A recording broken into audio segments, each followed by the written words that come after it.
salaamaaleykum mbokku téléspectateurs yi am mbégte gu mag di dellu seeg yéen ci seen édition spéciale niñ leen ko diggee woon ci ay bés bi weesu xam ngeen ne depuis le 25 juin 2020 waxoon nañ ne njàng meek njàngale mi dina dooraat ci biir Sénégal gannaaw bi nga xamee na feebar bi di mbas dugg na ci biir réew mi ba ñu tëjoon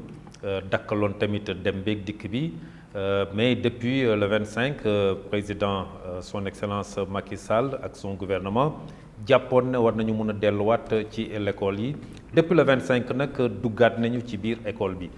seqoon nañu fi waxtaan mais joxoon leen rendez-vous ne bu ñu ubbee ba saytuwaat dinañ ñëw waxtaan ak yéen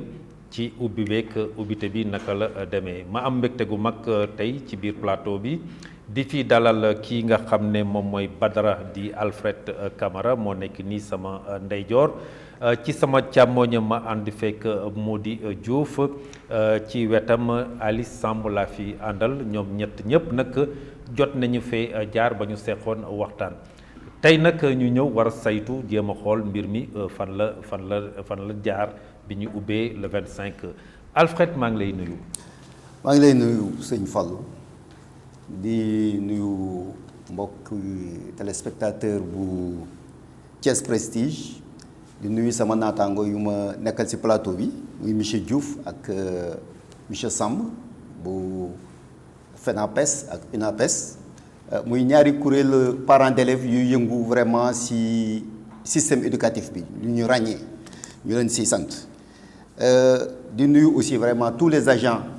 de Thiès Prestige, avec à leur tête effectivement le directeur Doumbouya, qui fait un travail extraordinaire. Vraiment, c'est Badara Di Alfred Camara, secrétaire général du CUCEF, cadre unitaire pour la qualité et l'équité dans l'éducation et la formation, membre du G20 et directeur d'école dans l'IEF de Thiès département. Très bien, jot na présenté boppam ñu ko ci jaajëfal bu baax a baax ki nekk nii sama càmmoñ moom mooy Mody Diouf di coordinateur dialogue social Thiès Ville moom moo chargé de l'organisation nekk nag membre FENAPES mooy fédération nationale des parents d'élèves et étudiants du Sénégal. jërëjëf sëñ Fallou maa ngi lay ziar di ziar mbokk yi ma bokkal plateau bi sëñ Camara mi jógee dëkk bu sell bële di Tivaouane maa ngi ciy profito di yeesal sunu njaal jëmale ko ci mboom jëmale ko ci umma islamique bi fan yi réew mi ñàkk na ay kilifa yu am solo Papa Malick Sy di sët ci suñu maam Seydi Hadji Malick Cheikh Tidiane Seck xalifa Thiénaba ba ci sunu imaamu jàkka jële jumaa jële ci Medina Fall ñooñu ñëpp kilifa yooyu yëpp ñoo ngi ñaan yàlla tabaraka wa taala ñu taseeg yërmandeem yàlla yéegee leen ci aljana yi gën a kaw di firdawsi di wax alhamdulillahi rabbil alamin ndax ñaar fukki fan ak ñett talaata bii toogoon nañu fi di waajal rentrée bi yàlla baaxee nu ba nu indiwaat nu fii tey jii ci gaawu bi pour ñu def xayma bi xam naa ni bu ñu duggee ci waxtaan wi dinañ ko gën a xóotal. jërëjëf Mody Diouf ki nekk ci càmmoñam mooy sëñ bi Ali Samb nekk ci UNAPES mooy Union nationale des parents d'élèves et étudiants du Sénégal Ali maa ngi lay nuyu. jërëjëf sëñ Fallou maa ngi kontaan di li siwaat naan alhamdulilah ñu dajewaat maa ngi bokk ci baat yu Mody wax léegi mu jëm ci seen kilifa yi mu leen di jàlle Sénégal yëpp en particulier xam naa ne doyen Modou dina ko teg ci loxo Abdou Aziz Diop mi nga xam ne mu ngay gën a dëgëral lu ko maamoom bàyyi woon di turandoom maa ngi kontaan sëñ Fallou ñu gisee waat tey et aussi maa ngi kontaan aussi dajeeg Badara di suma turandoo nag dafa ne Badara Alfred Camara man damay naan Badara ndax Badara mooy Ali donc vraiment je suis très content des fois di lay dégg émission yi à la rajo je suis très content donc que ñu mën a toog waxtaan tey. jërëjëf ci noonu la ñuy duggee ci waxtaan bi wax naa leen ko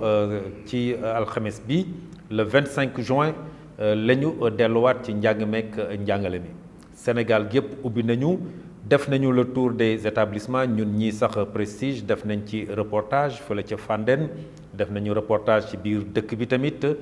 ci Thiès mais fële aussi du côté de Ngaye Mékhé aussi indi nañ leen reportage bi nga xam ne nekk na ci école élémentaire bi ak ci lycée bi am na yu bëri yu ñu gis mais yéen vous êtes les voix peut-être les plus autorisées parce que yéen ci ñu doon saytu la fii la ñu seqoon waxtaan doon waajal ubbi nañu naka ngeen ko dundee ouverture bi est-ce que mbir yi yemm na wala yembul Alpha. waaw alhamdulilah di sant yàlla dellu di yeesal rek samay nuyoo si kilifa yu toog ak njaal bu ñu wax léegi ñu jógee Tivaouane ñu aussi ñu si associé wu di sant yàlla aussi comme lu ñu doon mbébét agsi na keroog bu ñu fi jaaree waxoon nañu ko newoon nañu leen même si nous étions contre cette ouverture pour des raisons ñuy waxoon nous étions des agents de l'État et en tant qu'agent de l'État bu l'autorité garant de la Constitution joxe ordre on fera tout ce qui est en notre pouvoir pour que ça soit une réussite alhamdulilah nag ubbite am na mais nag à des disons avec un bilan mitigé peut-être daañu ci dikkaat léegi mais lu ñu mën a constater ci terrain bi mooy am na fu mu sooxee am na foo xam ne nag alhamdulilah lépp mate woon na sooxe yi nag bare na ci fànn yu ñu nekk peut-être que def ngeen ay tournée ñun def nañu ay tournée amaan na ne tey tournée yu nit ñi def ak ñun yu ñu def bokkul parce que en tout cas Thiès département ba nekkoon dem naa ci école boo xam ne jàngale wuñu parce que amuñu woon benn matériel donc loolu peut-être daañu gën a dikk ci biir waxtaan donc bu ñu ci àggee waaye daal lu mu mën a wax mooy ubbite am na ñu ngi doon ñaan yàlla loolu jàll pour mu mën a nekk mais damay wax ne le bilan est mitigé à mon niveau. le bilan est mitigé mooy daal cikiñ cakañ na bilan bi cikiñ cakañ na am na côté yu mu baaxee am na côté yu mu sooxee dinañ ci ñëw sëñ bi moo di yow it ku farlu nga tey it yéen da ngeen a toogal njàng meeg njàngale mi mais surtout côté élèves yi parce que vous êtes dans une organisation boo xam ne parents d'élèves yi ak étudiants et élèves yi ngeen fi nekkal naka ngeen gisee ubbite bi. sëñ Fallou ci laaj boobu ñun waajur waxoon naa la ko bi ñu fi tookee gaaw talaata bee wees dama ne la woon ñun li ñu war mooy accompagner état alxames bi ci ubbite bi loolu itam man en tant que waajur def naa ko fii ma dëkk ci Kees rawante na zone nord bee ma dëkk la nga xam ni nekk na fa comme ay lycée ab lycée ak école primaire ànd naa ak samay xarit juróom-ñetti waxtu ci suba fekk nañu fa ndax biir boo ko bëggee saytu da ngay fexe ba teel a jub bala ñoo teg matukaay yépp nga fekk ko pour mën a xam rëq-rëq yi ca am donc loolu def nañ ko ànd nañu teg sunu njaboot itam bàyyiwuñu njaboot gi ci ginnaaw it dañ leen a jiital ba ñu demee itam ubbi nañu sunuy bët xool nañu ni gis nañu li matukaay yi état bi jëloon lépp ci engagement wax dëgg yàlla respecté nañ ko tant au niveau du lycée qu'au niveau des écoles primaires mieux waxtaan nañoo ak ñenu dénk sunu njaboot ñu ànd ak ñoom ñu dugg ci classe yi benn par benn ñu délivrer benn message bu jóge ci waajur jëm ci doomam ci biir classe bi ki ñu dénk l'école bi taxaw loolu lépp it def nañ ko wolof nag nee na daanu dajul suuf loolu it nag xañ na bu amee it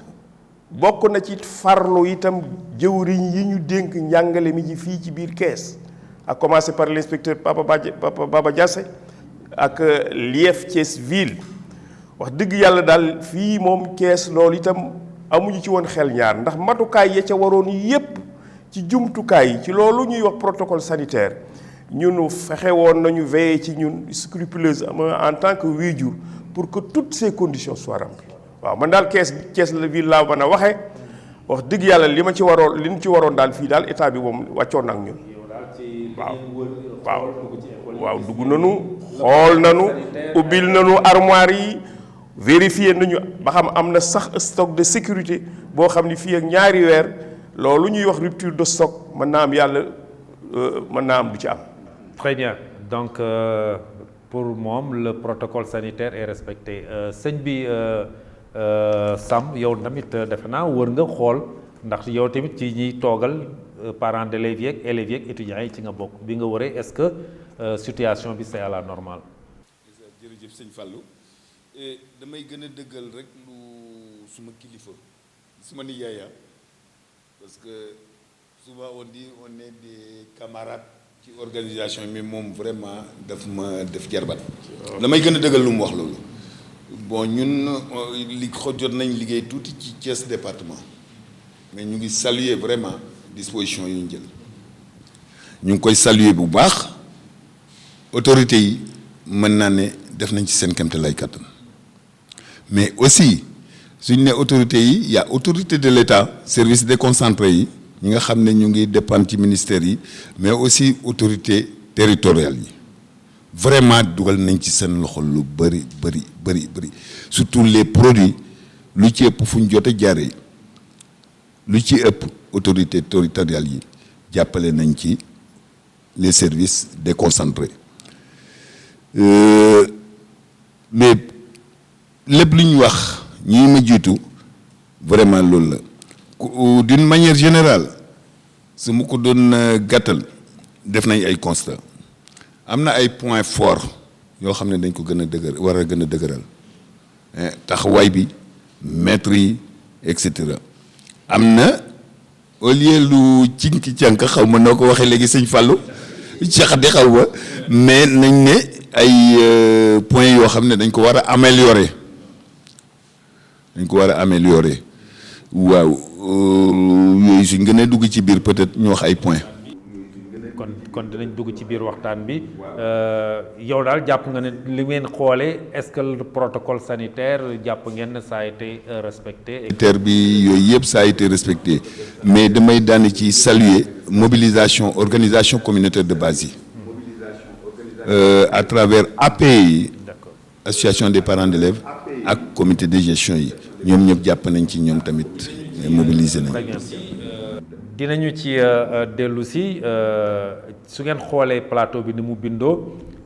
ñi nekk sama càmmoñ ñoom presque c'est l'organisation des parents d'élèves mais ki nekk sama ndeyjoor moom c'est plutôt un syndicaliste donc d'accord sotti ceeg def ci la mais ku ci nekk am na looy défendre ci say intérêt ñii gone yi la ñuy défendre ak njàng mi yéen da ngeen di défendre très souvent le corps enseignant. nee nga le système nee nga am na loo xam ne sooxee na lan nga jàpp ne ci protocole sanitaire bi c'est vrai que dañu sukkandiku ci Thiès parce que la télévision est régionale mais aussi est nationale et internationale bu ñu xoolee tamit j'imagine que am ngeen écho ci yeneen dëkk yi ak ni nga xam ne noonu la doxee lan nga jàpp ne moo doxul au niveau de Thiès ville Thiès département lan nga constaté. waaw jërëjëf donc pour revenir rek encore si appellation bi je pense que ñun ñëpp nous sommes dans le même bateau ñun ñëpp dañuy œuvrer si le système éducatif un système éducatif beaucoup plus performant dañuy ne rek le syndicalisme ñun on est là pour défendre aussi bien le système quand on parle de système on parle de la centralité de l'élève donc l'élève est au milieu de ce système là donc mënuñu wax tout en tournant autour d'ailleurs lu ñuy défendre lu ci ëpp si mbiru mi programme ak ñoom seen c'est pour élèves yi la et daañu si dikk léegi parce que si biir limites yi am na si loo xam ne ça concerne exactement les élèves xaw ma ndax ñoom parents yi gis nañu ko wala gisuñu ko mais dama jàpp ne loolu si lu sooxe la parce que boo xoolee tey jii je vais d'abord venir sur la forme bi mooy man sama taxawaay day xaw a gën a compliqué parce que man je suis secrétaire général au niveau national donc je ne peux pas. Vous êtes directeur d'école aussi. Je suis directeur d'école dans Thiès département. waaw man sama école. am na mat na si mbirum protocole sanitaire mais fu may waxee c'est au niveau du comité d'alerte et de veille parce que foofu dafa sooxe si tournée yu ñu jot a def si yu bare en tout cas si biir Thiès département bi sama gars yi fu ñu nekkoon parce que lu si ëpp généralement ce sont les élèves eux-mêmes bu ñu ñëwee le matin ñoo fa nekkoon di bale wala des enseignantes yu leen doon jàppale alors que c'était un travail que le comité devait faire donc muy loo xam ne peut-être sooxe na ndax manque d'information la wala de partage voilà là moom c'est des choses yoo xam ne peut-être ça peut être discuté et partagé mais leneen lu ma mën a lu ñu mën a wax man peut-être loolu moo doon sama problème au niveau des écoles mais si protocole sanitaire bi am na loo xam ne sooxe woon na mais juste la veille et kooku moom damay rejoindre monsieur Ali Samb lu mu wax léegi la veille nous avions 37 écoles dans Thiès département 18 ñoo si amoon ay thermoflash et les autres m'avaient appelé pour me dire que duñu ubbi mais la veille ba ma woowee effectivement le maire si guddi gi la ma woo ne ma jënd naa ay thermoflash le matin très tôt école bu nekk dina disposer de thermoflash et là nous saluons c'est effectivement leur rôle parce que c'est une compétence transférée loo xam ne ñoom ñoo ko moom la donc duñ si war a taxaw mais bu may wax ne dafa sooxe damay jàpp ne ouverture à plusieurs vitesses la ñun le 25 mën nañu wax ne ubbi nañu Thiès mais Ziguinchor ubbi wuñu lu tax ndax taw bi donc keroog bu ñu fiy discuter wax naa la ko nee naa la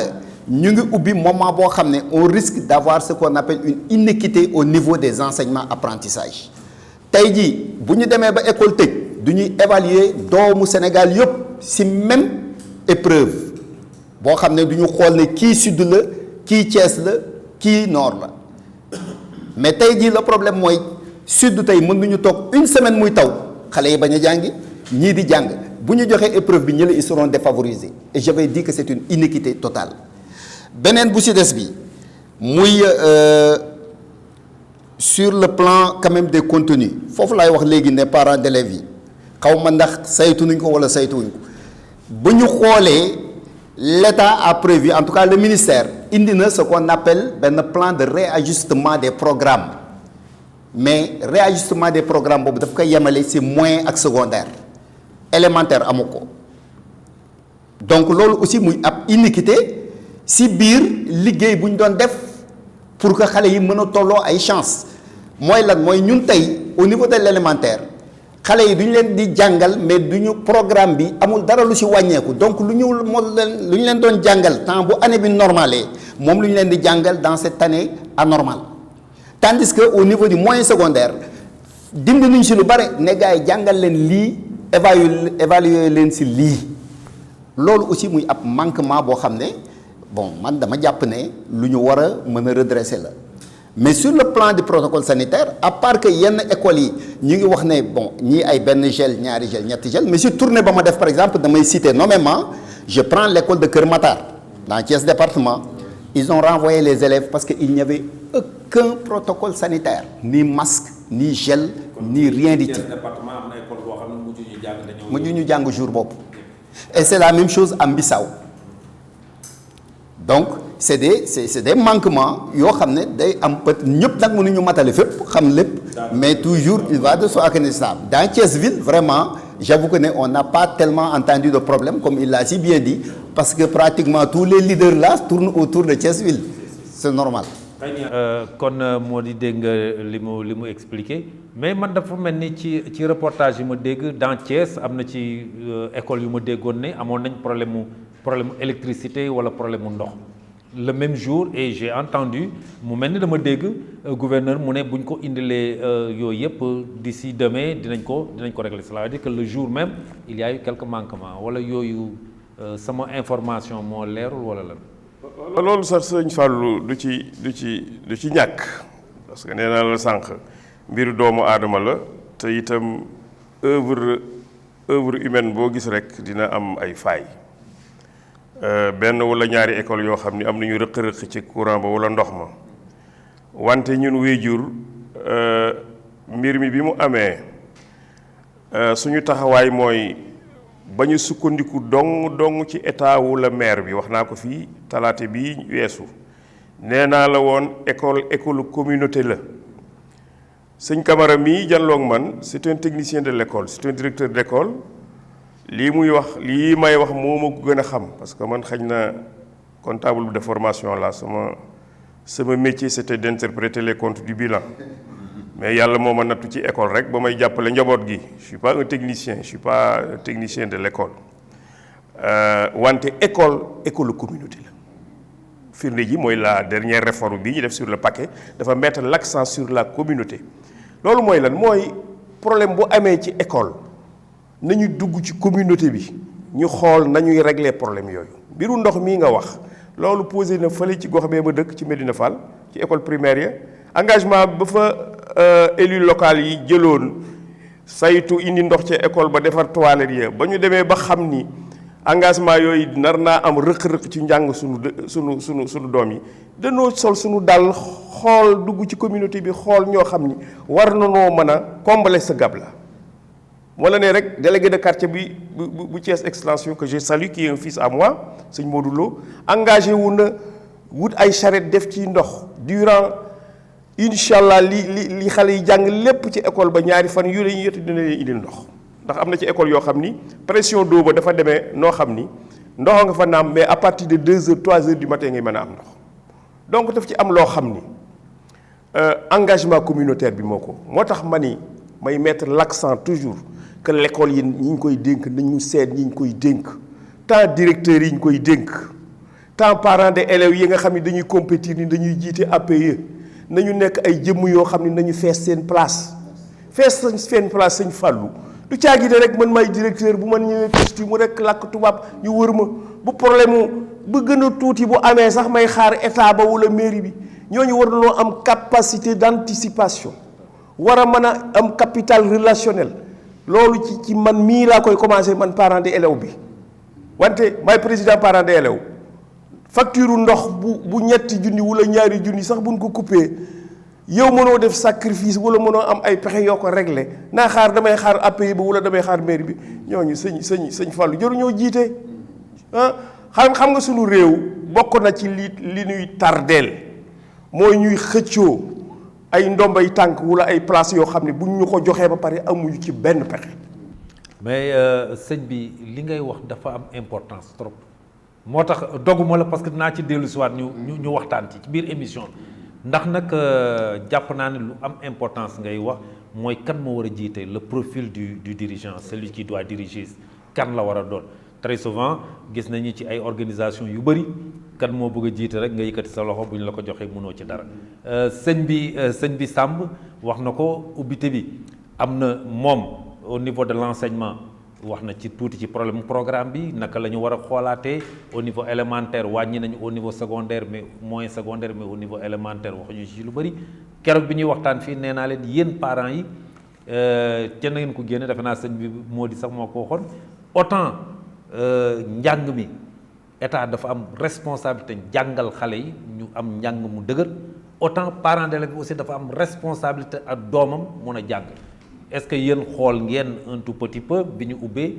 fi mu nekk ni fi ñu toll ni recommandation yoo xam ne war ngeen ko mën a def par rapport ak li mu wax ñii jàng ñii jànguñu muy problème équité bi est-ce que xool ngeen ko. ça merci donc soo dellusee ci problème kuy jiite ñu gën cee dugg muy l'aspect leadership mais juste un point rek buñ ko def rek seulement dans les organisations de parents d'élèves waaw peut-être suñ ci excès nañ ci gën a wax. léegi yu jëm ci ak parents d'élèves yi nga xam ne des fois nit ñoo xam ne dañuy yëkkati loxo te suñ fa tegee lu yàlla xam doy na mais peut-être nañ ci dellu si comme vous l'avez dit mais liñ jot a wax effectivement problème inéquité plan de réajustement je crois que doyen moo di wax na ci tuuti école c'est l'école de la communauté quand vous dites la communauté da ngay ne nation plusieurs groupes là il y a un partage des responsabilités ñun parents d'élèves lu ñu mënul am na kuñ ko dénk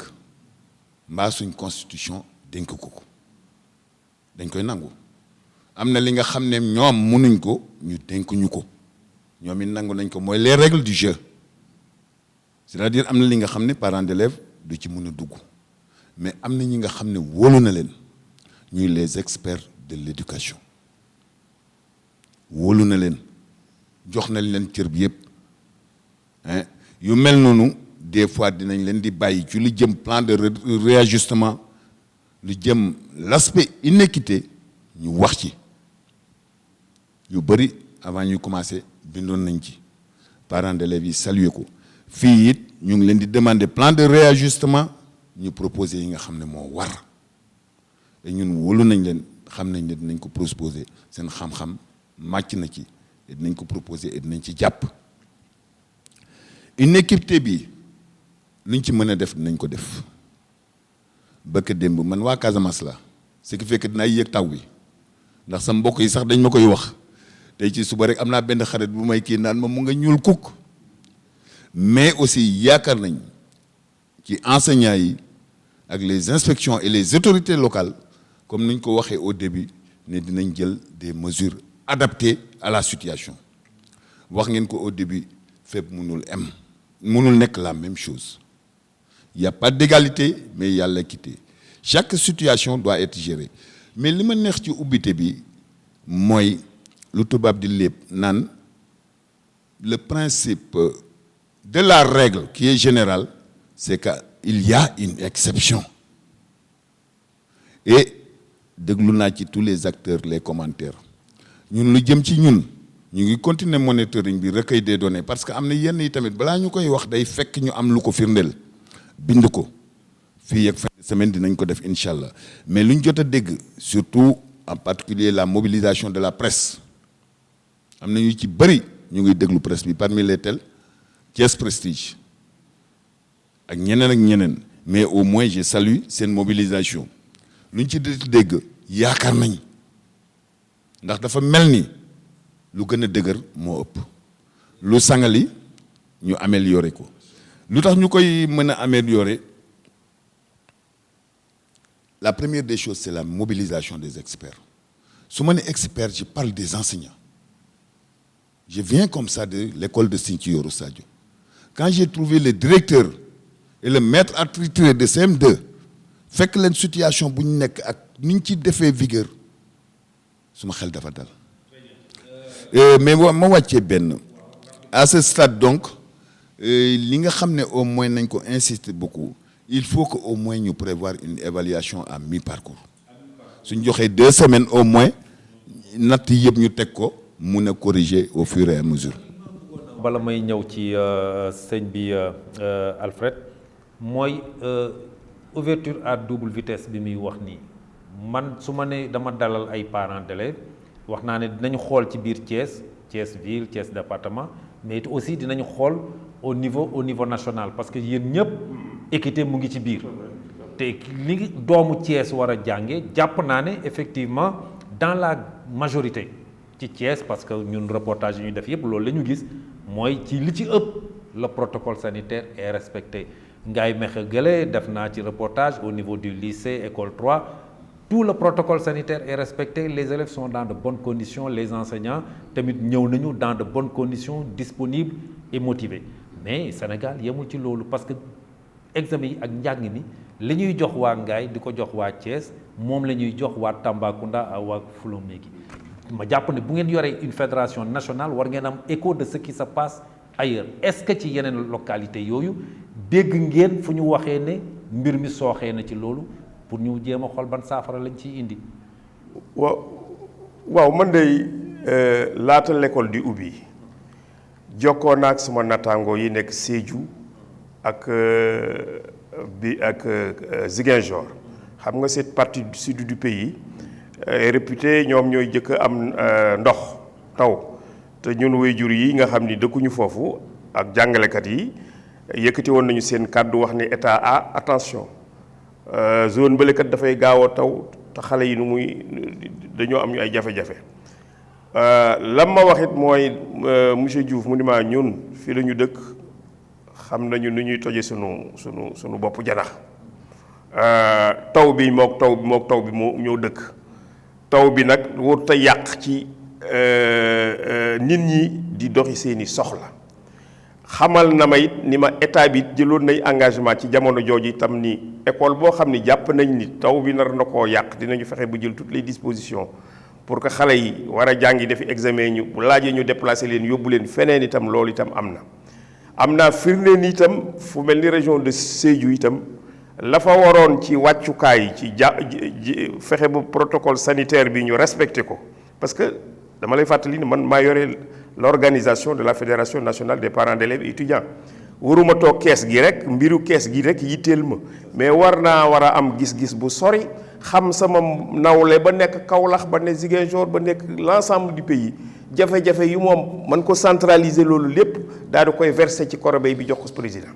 mais loolu lépp amoon naa ko mais la plupart matukaay yi matu woon na wante it nag pour parler juste itam nag am na foo xam ni nag sooxe na fa nee naa la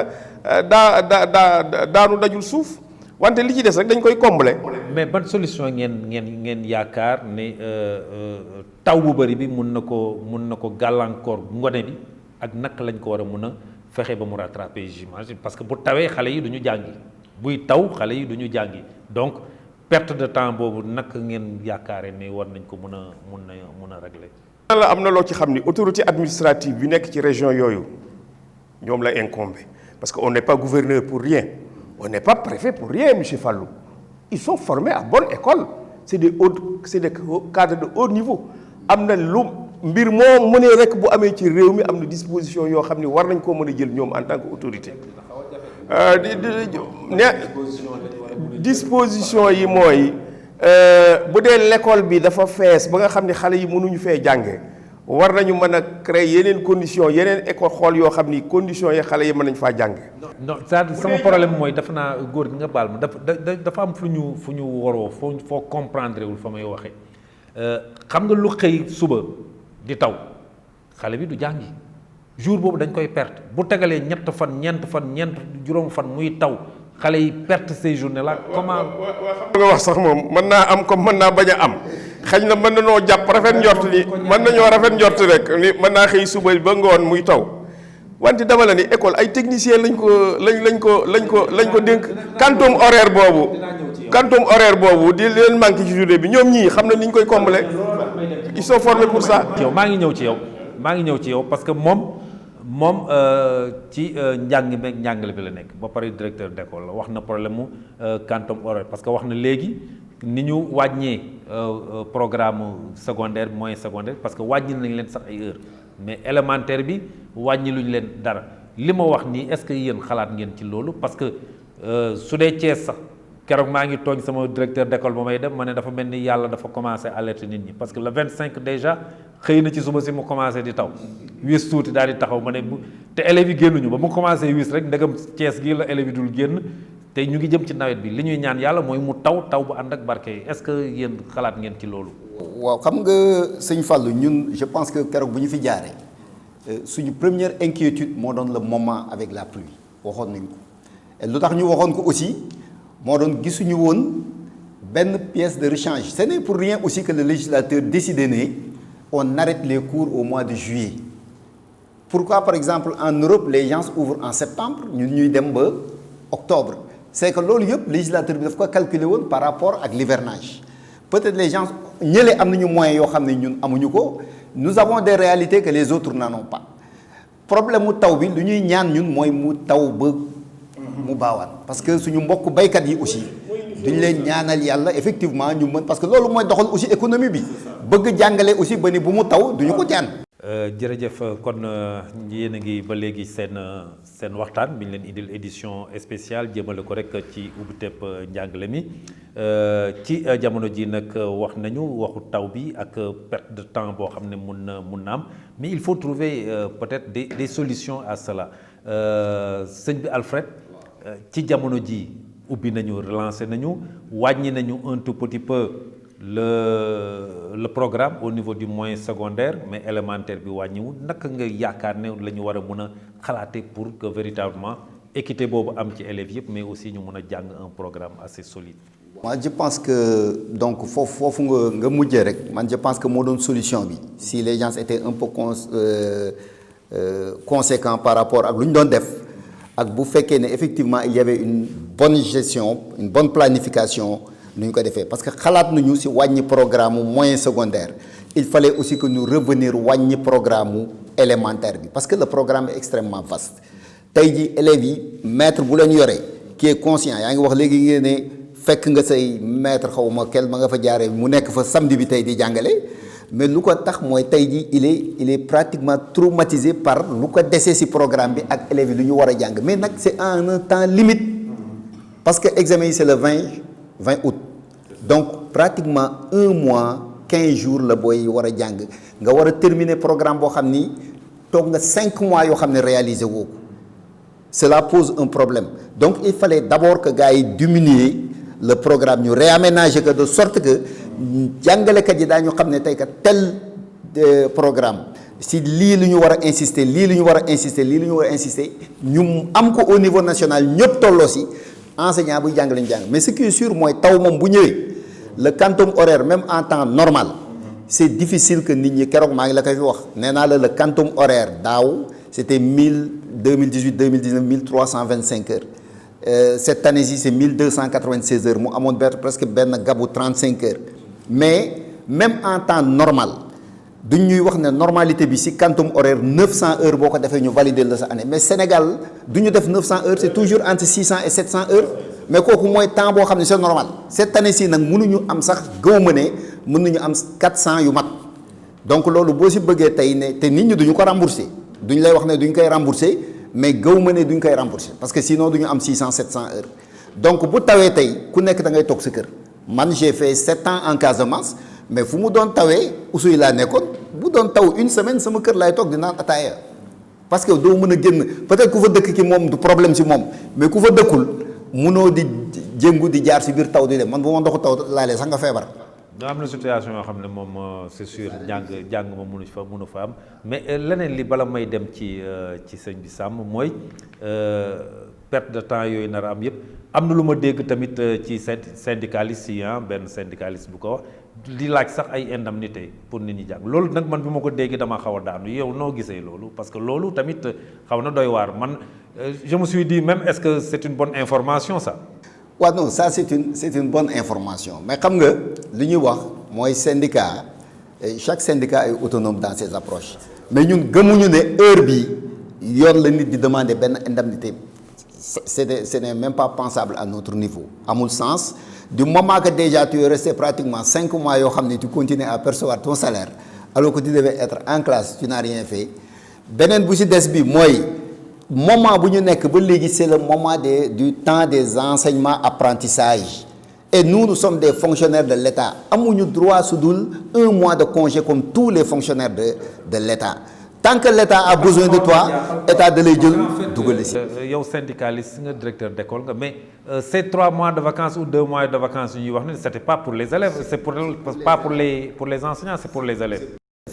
tant que l'État a besoin de vous en tout cas da lay woo da lay réquisitionner nga def liggéey ba maintenant moom fu mu waxee peut-être c'est par rapport au plan de résilience comme gis na am na xaalis bu gars yi di séddale partout il s'est dit que pourquoi pas les enseignants sont des fonctionnaires. Voilà donc mais nag quand même j'en profite un peu pour dire que ni ci ouverture bi loo xam ne moom mën naa ko rafetlu c'est la disponibilité du personnel enseignant amul fooy dem moom te fekkuloo leen fa bon gré mal gré ils ont été convoyés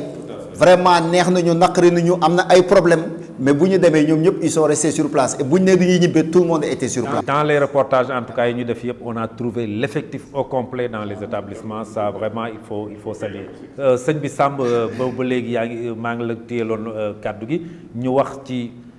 au niveau national élèves yi ak étudiants yi mais aussi pour des recommandations parce que il y a c'est une situation un peu difficile quand même. wàccee noonu situation difficile situation exceptionnelle à situation exceptionnelle mesure exceptionnelle léegi fekk mesures yi nga xam ne ñooy général parfois ce n'est plus adapté gis ngeen affaire bi dafa mel ni su ma ko doon misaal mu am ab xare ñu wër la ndombo wër sa dëkk nan nga ciy génne dañuy xare ak feebar bi ñu wër ñu ndombo feebar bi wër ñu ndombo nañ nga ciy génne yàgg les commandos ñoo la ci mën a génne yàgg les commandos stratégie commando personne commando engagement moyen commando ponctuel c'est-à-dire soo demee ci gestion ñu ngi koy waxee gestion axée sur les résultats nous voulons un résultat dans 2 mois naka la ñu def ba egg ci loolu lu ñu koy may c'est notre capacité de résilience notre capacité de mitigation lu ñu bett nan la ñuy proposer des solutions yu gën soo jëlee affaire taw bi mu jaaxal leen ba ngeen doon wax dama bon excusez-moi mais dama doon ree tuuti parce que da ngeen ko juger ci seen xelaat ak gis-gis ku nekk réewu taax bu ma fàttali ko temps ma nekkee xale ndax xam naa ne des fois sama doom yi dinañ déglu xool émission bi te mën na ma fi wax su may passe doble mais on avait notre capacité de nous adapter à xuus si ndox bi rek c'est pas notre problème xuus si ndox bi jàngi taw c'était pas notre problème hein ça je vous dis franchement man bu ma ñëwee fii au nord la gis gars yi naan taw du ma génn daf ma jaxal et je vous assure am nañ capacité yi et yaakaar naa ne ñi nañ jël capacité c'est-à-dire xam nga nag tamit attends xam nga tamit taw bi moom c'est un vrai problème su ñu waxantee rek gis nga même fi ngay wax ne ay Ziguinchor côté yooyu nga xam ne dafay taw je vous dis mën na xëy suba ba ngoon gars ñi du ñu génn à Ziguinchor buy taw wala du ñu génn du ñu génn parce que dina taw des bâtons yoo xam ne nit ñi du ñu génn gis nga dans les années 70 80 lu ñu wax pleuve léegi taw yooyu amatuñu des cordes c'est-à-dire soo nekkee ci ron lu ñu wax sa zinc bi da ngay tiit ratatatat ratatat toute la journée et dañ doon génn attention hein des fois gis nga fii la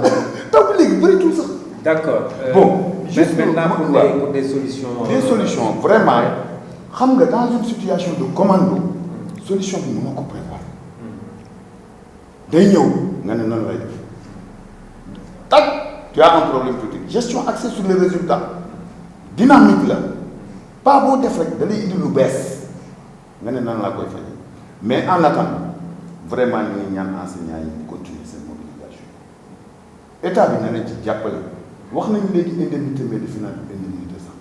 jàppale la et dëkk la ni ngeen di def mu rafet la ñun parents d'élèves bi kër ba ñu leen gisee liberté ni ngeen def ñun ñu ci bëri suñu kër suñu xol tooy na yal na leen yàlla fay yal na leen yàlla fay presse bi aussi taxaw leen mais ñun lu ñuy wax commencé nañ dara dans une semaine au maximum 2 semaines il faut ñu taxaw rapidement natt ko en mi-parcours parce que situation bi dynamique la à tout moment da ngay évaluer di corriger waaw moo tax bëgguma sori trop ci kii bi mais le problème de l'eau waaw état bi ak collectivité territoriale yi nañu ci yàggale parce que c'est un élément. looloo tax tout à fait may dellu ci sëñ bi moo di parce que loolu laal na ko te muy lu am solo mooy ñiy jiite yéen association des parents d'élèves ngeen muy loo xam ne da ngeen war a jàppale jàngalekat yi mais jàppale tamit xale yi pour ñu jàng association yooyu tamit dañoo war di xalaat léeg-léeg yan solution la ñu war a mun a apporter bu fekkee ne jafe-jafe am na mu indi nag lu am solo mooy ñan ñoo war a diriger loolu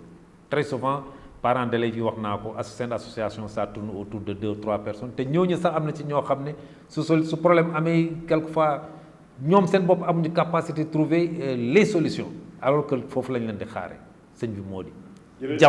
situation la parents d'élèves yi war nañu mën a xalaat yan solution la ñu war a mën a apporter pour accompagner l'État. jërëjëf sëñ Fallou ñan ñoo war a jiite xam nga damay faral di wax ni sunu réew amatul problème mu lijaasa am naa ko yëkkati amatul kenn ku mën a yëkkati ci réew mi ni am naa lijaasa bu amul ci réew mi juste après les indépendances xëy na ba président Senghor ñun ñi nga xam ni nous avons eu la chance d'aller à l'école avant les indépendances daan chanter la Marseillaise avant daan dund école boobu boo xoolee Afrique wala Sénégal Cheikh Anta Diop président Senghor ñu mel noonu ñoo fi am yenn lijaasa yu mat yi mais léegi da ngay am doom boo xam ni ñaar fukki at ak juróom fanweeri at du ko am sax lépp la doon ci lijaasa mu am ko wante nag dafa war a am nekk leneen nag lu nekk ci ginnaaw lijaasa maanaam le choix de nos dirigeants kan moo war a jiite loolu nag valable na ci kuréelu parents d'élèves bii ma jiite ndax du ma dugg ci mbiru jàngalekat bi ni mais naa yem ci li ma yore rek te nga laaj ma ci boo assemblée générale am parents d'élèves amee ci école ci gox da ci am jëmm yoo xam ne dañuy dëkk ci gox bi guddi la ñuy jug daal di def propagande moo mel ni un parti politique ñu dajale ñoo xam ni boo leen gisee ci école bi sax waxuma la sët mais doom sax amaguñ ko bu ko defee kàllaama gi borom la mañ wëree la nit ñi ragal nañ ko waxa nangam ak nangam mu fexe ba nu dénk ko bañ ko dénkee ca bis boobee ca la yem du dajale kuréel bi du am capacité liñ ko dénk parce que damay faral di wax ni war na nit bu ñu la dénkee dara 24 heures sax bu jotee bu ñu ñëwee sax nangu loolu sax war nañu am jeexital bu ñu fa dénk d'où le choix des dirigeants gis nga man en tant que chargé de la organisation bu ñu ma yónnee ci région bi may superviser ay assemblée générale de renouvellement li may jëkk a def mooy d'abord kan moo bëgg a jiite nga yëkkati sa loxo ma ne leen nag damaa bëgg nag président parents d'élèves seen école bi contenu bi nangam. parents d'élèves lii la boo leen ko expliquer ba mu fas courant bi bu coupé ndox mi bu coupé xale yi bu ñu amee jafe-jafe est-ce que ay une capacité d'anticipation war nga mën a dem bu dee ci préfet la dépendre war nga frapper ci porte frappé ñu régler ko bu ma waxee ba pare nag gis nga liste boobu sëñ Fallou bu doon fukk di nga gis juróom wala juróom-benn sax yu ni man bokkatuma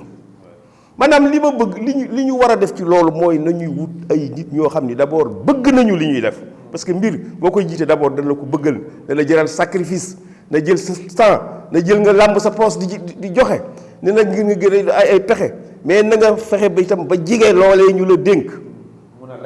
mën a régler des problèmes en bref donc loolu nag malheureusement Sénégal amuñu culture école non pas cette culture de l'école école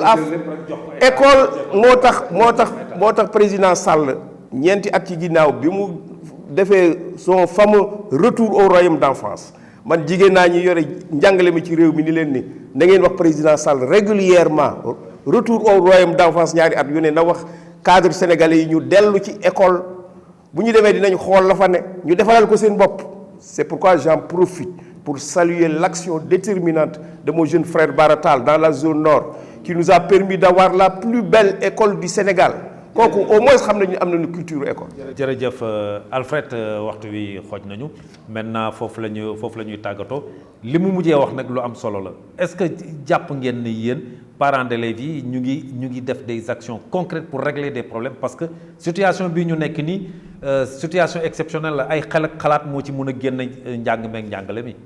am na solo mais bëggoon naa balaa may dugg foofu di xuus ci loolu parce que c'est extrêmement important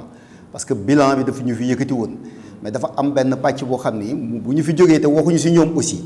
dana am problème. Tout à fait. C'est je parle des candidats individuels les candidats libres en tout cas dans le plan de relance kenn boolewu leen ci parce que tey boo xoolee ba ci biir je peux dire que 80% des élèves dañuy jógee CM1 CM2 yenn saa yi ñu jàll directement dem entrer en sixième sans pour autant am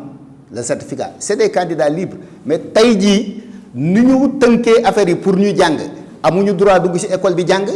ñoom seen classe bokkul ci ñu war a jàng donc ñu ngi nekk di taxawaalu te déposer nañu seeni dossier pour defi examen. BFM am na ko PAC da koy am. donc c'est des candidats libres. kenn prévoir leen ci plan bi. parce que là aussi ce sont les écoles privées ak ñi nga xam ne dañ doon jël sax des cours du soir pour déposer la candidature libre. Ils ont des problèmes il y a des candidats libres qui ne sont pas dans des écoles privées. je dis tey boo demoon tey jii BFM da nga boo ñëwee di def BFM da ngay gis des élèves de seconde qui sont des candidats libres parce que du ñoo jàll avec la moyenne mais ils n'avaient pas le diplôme. mais lu am loolu nag loolu sax dafa laaj waxtaan parce que en fait classe d'examen yi rek la ñu ubbi. te li muy wax ni lu am solo la mooy effectivement y a des élèves dans le secondaire yoo xam ne troisième la ñu jógee dem seconde te amuñu BFM ñooñu dañuy def candidature libre pour def le BFM tey ubbiwuñu seen classe c'est un problème c'est un vrai problème. voilà beneen bu ci des bet mooy école privée yi nit ñi aussi foog ñu gën leen taxawu parce que école privée yi ont des problèmes maintenant lu jëm ci mbirum leadership bu muy wax man j'ai toujours l'habitude de dire que le leadership ne se décrète pas. mënoo xëy tey rek doon un leader boo ko defee looy mujje mooy daanoo rek tey effectivement lu muy wax lu am la CGE yi en commençant man fa ma nekk rek CGE yi da ngay gis tey bu ñu nee CGE nga gis ku ñëw taxaw def benn clan celui-là doon président celui-là doon kii le budget de fonctionnement ñëw le CAC ñëw il récupère tout tu ne les vois plus à l'école c'est le directeur qui gère le reste de l'école avec tout ce qui s'ensuit ça moom je moo ñu xaw a xoj mais li nga mujjee soulever ñun on prend bonne note ci loolu parce que loolu aussi dafa laaj waxtaan sama naataango Pape Mbengue dina ci ñëw ak émission parce que mu ngi fiy def émission éducation bu am solo loolu aussi dinañ ko saytu indi ci waxtaan parce que lu am importance la loo xam ne quelquefois dañ koy fàtte te dafa bokk ci système bi mooy les candidats libres te ñooñu dañoo nekk dans les classes intermédiaires dinañ ci seq waxtaan pour trouver une solution sëñ bi moo di ma bàyyi la nga tàggatoo waxtu xoj na en 30 secondes ñu tàggatoo. xale rek lii Serigne Camara wax technicien de l'école ñun waajur dégg nañ ko te it am na solo bu soobee yàlla dinañ ci tenir compte dinañ ko indil jëwriñ bi ñu yoree njàngale mi ci diiwaan bi mais fi may mettre l'accent mooy nañu évaluer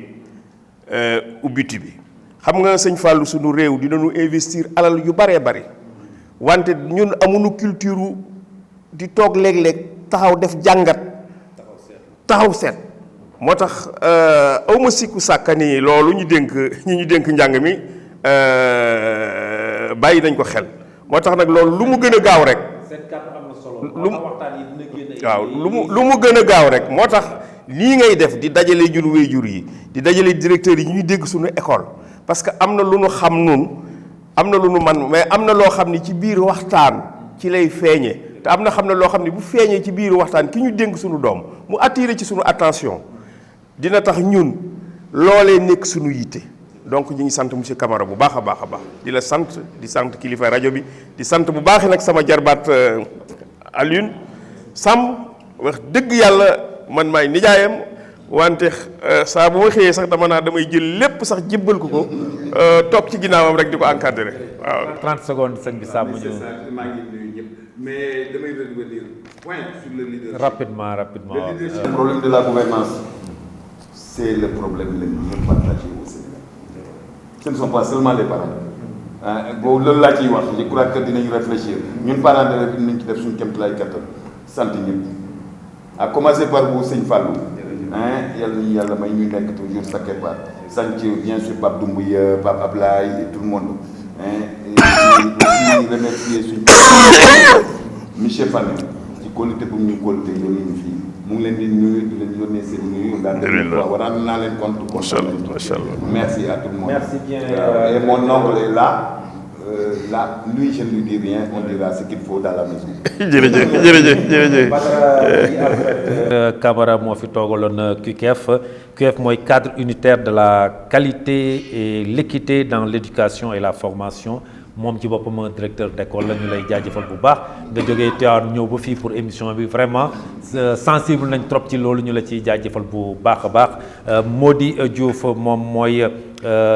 coordinateur dialogue social Thiès Ville chargé de l'organisation mais aussi moom mu ngi nekk ci FENAPES nag mooy fédération nationale des parents d'élèves et étudiants ki nekk ci wetam di sëñ bi Ali Samb moom mu ngi fi toogaloon UNAPES national union nationale des parents d'élèves et étudiants du Sénégal loolu moo doon seen édition spéciale bi ñu leen indiloon may jaajëfal bu baax sama caméraman yi Moussa Malick ak Cheikh di leen jaajëfal bu baax a baax ci liggéey bu rafet bi yéen téléspectateurs yi tamit ma leen di jaajëfal ci teewlu bi di leen jox dig daje ba beneen incha allah ci seen beneen édition spéciale.